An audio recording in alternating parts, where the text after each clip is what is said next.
లో మనము కళాగా రూపాలను చూడకూడదు అనేది సందేశం. సార్ అసలు నిత్యానంద బతికే ఉన్నాడా?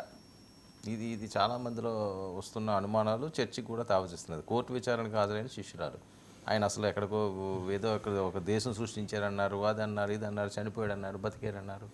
అన్నీ దొంగ వేషాలు, కపట వేషాలు, మాయలు, ప్రజలను అందులో కూడా అమాయకులైన వాళ్ళను, డబ్బు ఉండి విలాసాలతో కొంచెం మూఢులైపోయిన వాళ్ళను మోసం చేయటము, దగా చేయటం తప్ప ఇంకేం లేదు. ఈ కపట స్వాములు ఎవరిని కూడా పొరపాటున కూడా నమ్మొద్దని వివేకానంద ఎప్పుడో చెప్పాడు అది. కాబట్టి నిత్యానంద స్వామి ఏంటంటే ఇది వాస్తవంగా కైలాసం ఏంటి, కైలాసమానికి ఇప్పుడు మనం చర్చించిన కన్నప్ప అన్నట్టుగా అక్కడ ఒక ఆయన ఉన్నాడు కదా ఈశ్వరుడు. మళ్ళీ నిత్యానందుడు ఈయనకు ఒక కైలాసం ఎక్కడి నుంచి వచ్చింది? ఎక్కడుంది Kailasam? United States of Kailasa అంట. యునైటెడ్ స్టేట్స్ ఆఫ్ కైలాస అని కొన్ని సంవత్సరాల నుంచి ఈ నాటకం నడిపిస్తున్నాడు. వాడు బతికున్నాడో లేదో తెలియదు, చచ్చిపోయాడో లేదో తెలియదు, వాడు ఎవరి తరఫున ఉన్నాడో తెలియదు. హఠాత్తుగా ఒకరోజు నిత్యానంద చచ్చిపోయాడు అని ఆయన మీద అన్ని ఛానల్స్లో వార్తలు వచ్చేసాయి. అంతా హడావుడి చేశారు. అది అయిన తర్వాత హఠాత్తుగా అసలు ఉందా కైలాసం? కైలాసం ఉంటే ఎక్కడుందండి? కైలాసం, వైకుంఠం, సత్యలోకం ఎక్కడున్నాయి? ఆస్ట్రేలియా పక్కన ఉందండి. ఇప్పుడు అర్చన అనే శిష్యురాలు మదురైలో కోర్టుకు హాజరయ్యారు కిడ్నాప్ కేసులో. మీరు అది కూడా గుర్తుపెట్టుకోండి. ఏదో పెద్ద మహత్తరమైన ఆధ్యాత్మిక పురాణంలో కాదు. కిడ్నాప్లు, అపహరణలు, మోసాలు, వంచనలు, బాలల మీద నేరాలు, ఇలాంటి కేసుల్లో ఆమె హాజరై ఆస్ట్రేలియా దగ్గర ఉంది మా కైలాస అనేది ఉన్నాడు, నిత్యానంద బతికే ఉన్నాడని. అసలు స్వాములు అనేవాళ్ళు మిగతా విషయాలన్నింటిలో అబద్ధాలు చెప్పమనండి. వాడు బతికి ఉన్నాడో లేదా కూడా అబద్ధాలు చెప్పడం ఏంటండి? మోసగాళ్ళే కదా అబద్ధాలు చెప్తారు. నిజంగా స్వాములకు, సాధు సంతులకు అబద్ధాలు చెప్పే అవసరమే వస్తుంది?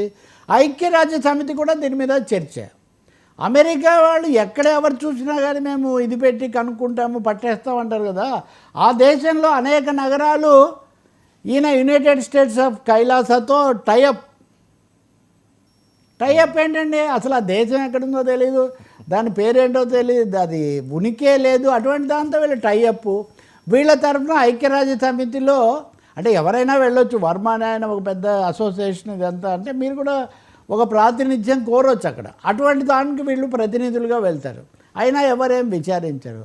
కాబట్టి ఈ దేశంలో, ఈ ప్రపంచంలో అమాయకులను లేకపోతే అవగాహన లేని వాళ్ళను మోసం చేయడానికి ఎన్ని రకాల శక్తులు ఉన్నాయని చెప్పడానికి నిత్యానంద ఉదాహరణ ఘోరమైనటువంటి ఒక ఉదాహరణ. దీనికి తోడు వ్యక్తిగతమైన ఈ లైంగిక నేరాలు, అత్యాచారాలు, అంతకుముందు డేరా బాబా ఒకడు, ఇంకా అంతకుముందు ఆ ముసలాయన ఒక స్వామి ఆచారాం బాపు ఒకడు. ఒకరని కాదండి, వీళ్ళందరూ కూడా అసలు వీళ్ళు దేవుళ్ళ. ఎన్టీఆర్ ఇవన్నీ సహించలేక అప్పుడు ఓం సచ్చిదానంద ఈ సర్వం గోవింద అని ఆయన ఒక సినిమానే తీశాడు. ఆ సినిమాలో ఒక పాత్ర, అలాగే ఆశ్రమం అని కూడా ఒక సినిమా వచ్చినట్టుంది. తెలుగులో చాలా వచ్చాయి అటువంటివి. ఈయనే వాస్తవంగా సినిమా హీరోలాగా సినిమా తారలతో కూడా వెంటేసుకొని తిరుగుతూ ఉంటాడు ఈ నిత్యానంద స్వామి. కాబట్టి మొత్తానికి నిన్న మధురై కోర్టులో ఆయన శిష్యురాలు చెప్పిన ప్రకారం ఈ కైలాసవాసం అనేది పచ్చి మోసం. నిత్యానంద మరణం అనేది ఒక పెద్ద అబద్ధం.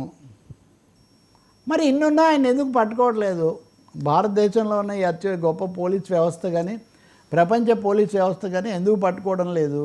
ఆయన ఎక్కడున్నాడో ఆ దేశం వాళ్ళు తమ సరిహద్దుల్లో ఇంకో దేశం అని చెప్పుకుంటూ ఉంటే వాళ్ళు ఎందుకు అడ్డం తిరగడం లేదు? దీని భావమేమి నిత్యానందుడు అసత్యానందుడు అనే స్పష్టంగా తేలిపోతూ ఉంది.